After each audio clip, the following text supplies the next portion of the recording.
प्रिय विद्यार्थियों, आज हम भारत में लोक प्रशासन के अंतर्गत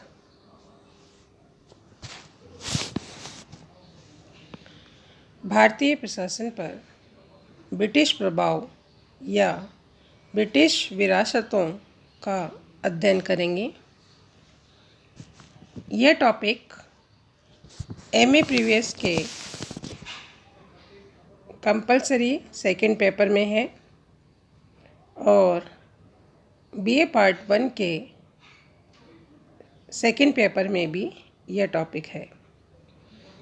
तो दोनों ही क्लासेस के लिए ये यूजफुल है। जैसा कि आप सब जानते हैं कि भारत में लंबे समय तक ब्रिटिश कंपनियों का शासन रहा और बहुत मुश्किलों से आज़ादी के बाद भी हमारे प्रशासन पर ब्रिटिश प्रभाव बना रहा। हम देखते हैं कि जो आधुनिक भारतीय प्रशासन है उस पर एक अमिट ब्रिटिश छाप है। विशेषकर हमारा जो पुलिस प्रशासन है वो आज भी बहुत कुछ ब्रिटिश कालीन प्रशासन से प्रभावित है।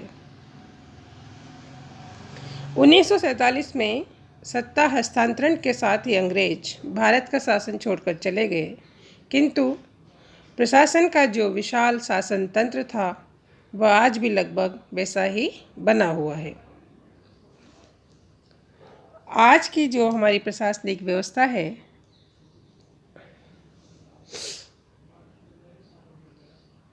वह हमें ब्रिटिश शासनकाल से विरासत के रूप में मिली है।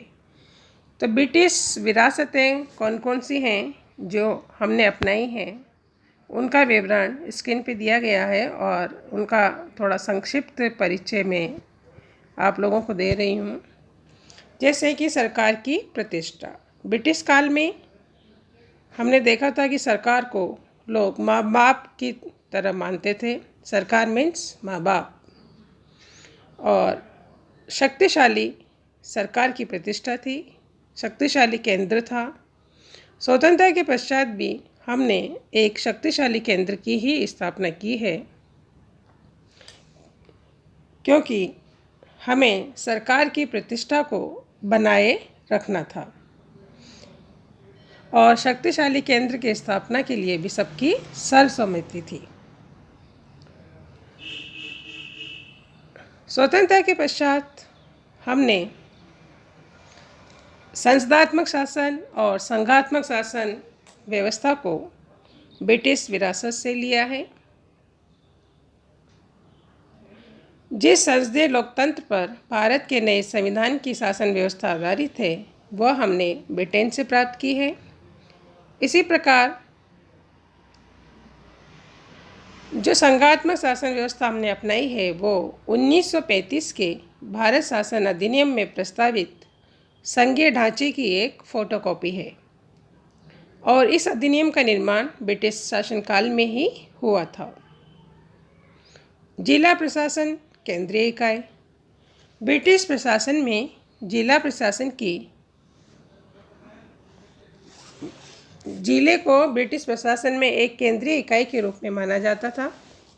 सभी प्रांत जिलों में बटे हुए थे। अधिकांश प्रांतों में कई जिलों को मिलाकर संभाग बनाए गए थे। हर प्रांत में प्रत्येक जिला कई सब डिवीज़नों में बटा हुआ था और सब डिवीज़न तहसील में और तहसील तालुकों में बटे हुए थे। तहसील के अंतर्गत या तालुके के अंतर्गत कई प्रकार के गांव आते थे। स्वतंत्रता के पश्चात भारत में इसी शासन की व्यवस्था को अपनाया गया। आज भी जिला हमारे प्रशासन की एक केंद्रीय इकाई है। प्रत्येक इकाई का प्रमुख अधिकारी सामान्य प्रशासक।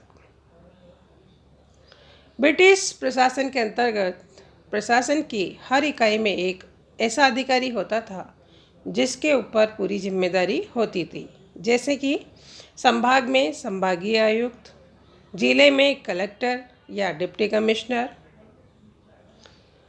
और तहसील में तहसीलदार आदि होते थे।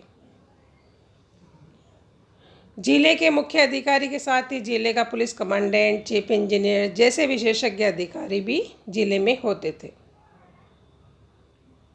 आज भी स्वतंत्र भारत में जिला प्रशासन लगभग इसी ब्रिटिश विरासत का ऋणी है। आज भी संभागीय आयुक्त, जिला कलेक्टर, एसपी ये सब जिले के प्रमुख सामान्य अधिकारी हैं। इंडियन सिविल सर्विस ब्रिटिश शासन की महत्वपूर्ण विरासत है जो हमें मिली है। आईसीएस में जाना सिर्फ एक अच्छी और दिलचस्प नौकरी की गारंटी मात्र नहीं था, बल्कि इसमें नौकरी के साथ साथ एक बहुत सम्मान भी था। इस सर्विस की बहुत अधिक प्रतिष्ठा थी ब्रिटिश काल में। इसमें लोग जाना सम्मान का प्रतीक था और ये सत्ता का एकमात्र केंद्र भी कही जा सकती थी। स्वतंत्र भारत में भी इसी प्रकार की सेवा आईएएस के नाम से बनाई गई, ऑल इंडिया सर्विसेज के नाम से वर्तमान में है।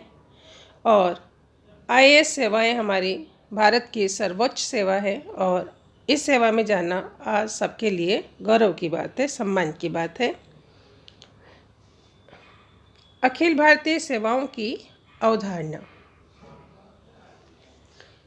जो वर्तमान में हमारे अखिल भारतीय सेवाएं कार्यरत हैं, वो सब हमें ब्रिटिश शासन की विरासत के रूप में मिली है। सन 1919 में 9 अखिल भारतीय सेवाएं थी। Indian civil service, Indian police, Indian forest, Indian education, Indian medical आदि। स्वतंत्र भारत में हमने 3 अखिल भारतीय सेवाएं गठित की हैं और ये 3 सेवाएं ऑल इंडिया सर्विसेज, आईएएस इनमें सबसे सर्वोच्च स्तर पर आती है और भारतीय पुलिस सेवा सेकंड नंबर पे आती है और भारतीय विदेश सेवा। तो ये जो इंडियन अखिल भारतीय सेवाओं की अवधारणा है, ये हमने ब्रिटिश शासन से विरासत मिली है। इसके पश्चात है शक्ति का विभाजन। 3 सूचियों के माध्यम से शक्तियों का, विषयों का विभाजन किया गया है, केंद्र सूची, राज्य सूची और समवर्ती सूची। ये भी हमने ब्रिटिश विरासत से मिला है। न्याय और कानून के शासन की अवधारणा, ये महत्वपूर्ण ब्रिटिश विरासत से हमें मिली है। पुलिस प्रशासन, जो कि आज भी लगभग ब्रिटिश शासन के प्रभाव में ही देखने को मिलता है। आज भी यह सामान्य प्रशासक के अधीन या कलेक्टर के अधीन काम करते हैं और कानून और व्यवस्था का अधिकारी आज भी हम पुलिस अधीक्षक को न मान के कलेक्टर को मानते हैं। तो जो पुलिस प्रशासन की व्यवस्था ब्रिटिश काल में थी, वही प्रशासनिक व्यवस्था लगभग आज वर्तमान में स्वतंत्रता के पश्चात भारतीय प्रशासन में देखने को मिलती है। प्रशासनिक सेवाओं का ढांचा। पुलिस ब्रिटिश काल में केंद्रीकरण की जिस प्रवृत्ति ने जन्म लिया, उसने 3 प्रकार की लोक सेवाएं उभर कर सामने आई। अखिल भारतीय सेवाएं, केंद्रीय सेवाएं और प्रांतीय सेवाएं। स्वतंत्र भारत में प्रशासनिक कार्य इन्हीं 3 प्रकार की अस्त व्यस्त और बिखरी हुई लोक सेवाओं के साथ प्रारंभ हुआ। स्थानीय स्वशासन का ढांचा। भारत में स्थानीय शासन का जो ढांचा प्रचलित है, वो लगभग उसी रूप में चल रहा है जैसा कि ब्रिटिश काल में था। स्थानीय शासन संस्थाओं की स्थिति, सत्ता और दायित्व में एक मौलिक अंतर आया है और स्थानीय संस्थाओं का स्वरूप अब वास्तविक रूप से लोकतांत्रिक हो गया है। फिर भी जो उसका ढांचा है वो ब्रिटिश काल के ढांचे पर ही आधारित है। मतलब राजनीतिक पदाधिकारियों के साथ साथ प्रशासनिक अधिकारियों का भी उसमें रोल निश्चित कर दिया गया है। स्थानीय स्वशासन ब्रिटिश काल में राजनीतिक प्रमुख प्लस प्रशासनिक प्रमुख के रूप में जाना जाता था और वही व्यवस्था स्वतंत्रता के पश्चात भी है। सचिवालय और निदेशालय प्रणाली ब्रिटिश काल की ही देन है। ब्रिटिश काल में सामान्यज्ञों की ही अधिक प्रधानता रहती थी, जो कि अभी तक चली आ रही है। सचिवालय में समस्त सामान्य के अधिकारी होते हैं और निदेशालय में विशेषज्ञ अधिकारी होते हैं। सचिवालय में जो सामान्य के अधिकारी हैं उनका महत्व निदेशालय से अधिक होता है और इस बात का विवाद अभी तक चल ही रहा है, समाप्त नहीं हुआ है। सामान्यज्ञों की प्रधानता ब्रिटिश काल में सभी प्रमुख पदों पर इंडियन सिविल सर्विसेज के लोग ही हुआ करते थे और उन सामान्य के अधिकारियों को अधिक महत्व दिया जाता था और विशेषज्ञों को उनके अधीन रखा जाता था। यही व्यवस्था आज भी हमारे भारतीय प्रशासन में देखने को मिलती है। आज भी सचिवालय के समस्त अधिकारी, सचिव, शासन सचिव, उप सचिव, संयुक्त सचिव सब हायरार्किकल ढंग से उच्च पदों पर आते हैं और निदेशालय के अधिकारी उनके अधीन आते हैं। राजनीतिक तटस्थता, जो हमारे प्रशासनिक अधिकारी हैं वो राजनीतिक रूप से तटस्थ रह के कार्य करते हैं। यही व्यवस्था ब्रिटिश काल की आज तक चली आ रही है। आज भी सरकारी अधिकारी या कर्मचारी पद पर रहते हुए राजनीतिक कार्यों में सहभागिता नहीं कर सकते। औपचारिक और वास्तविक कार्यपालिका का जो रूप ब्रिटिश काल में था वही आज हम देख रहे हैं, भारत में भी है स्वतंत्रता के पश्चात। हमारा राष्ट्रपति जो है वो आज भी औपचारिक वास्तविक कार्यपालिका प्रधान है और प्रधानमंत्री और उसका मंत्रिमंडल वास्तविक कार्यपालिका प्रधान है।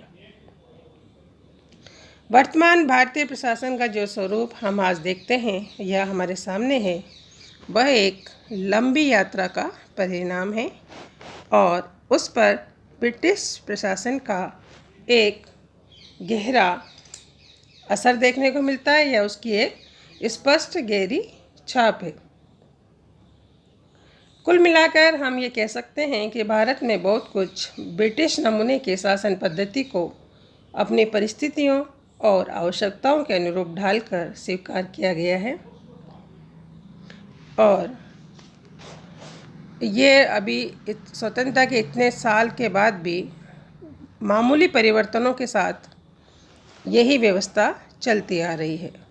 तो आज हमने देखा कि भारतीय प्रशासन पर ब्रिटिश प्रशासन या ब्रिटिश शासन का क्या प्रभाव अभी तक हम देख रहे हैं या विरासतों के रूप में हमने ब्रिटिश शासन से क्या लिया है, उसका हमने यहाँ संक्षिप्त विवरण आप लोगों को दिया है। आशा है आप लोगों को समझ में आया होगा। धन्यवाद।